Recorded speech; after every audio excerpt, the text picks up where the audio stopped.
خاتم العقيق هذا اللي بتشوفه، بتلاقي في ناس بيقول لك أنا ما بتحمل احمل شيء بدي، بكسبر شعر بدني لما بيكون عندي شيء حاطه بإيدي.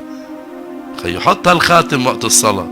انت بتعرف خاتم العقيق شو معناته؟ أول الأحجار التي آمنت بولاية علي بن أبي طالب هو العقيق.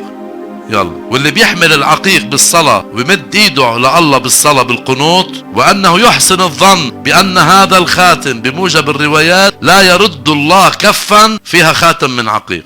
دعوة من أساليب فك الأسر خاتم العقيق. إذا واحد كانوا بده يأسره ولابس خاتم عقيق، واحدة من الأسباب مش علة تامة، يعني إنه والله إجا واحد لابس خاتم وأخده، بيكون الله بده إياهم ياخده، في علة تانية.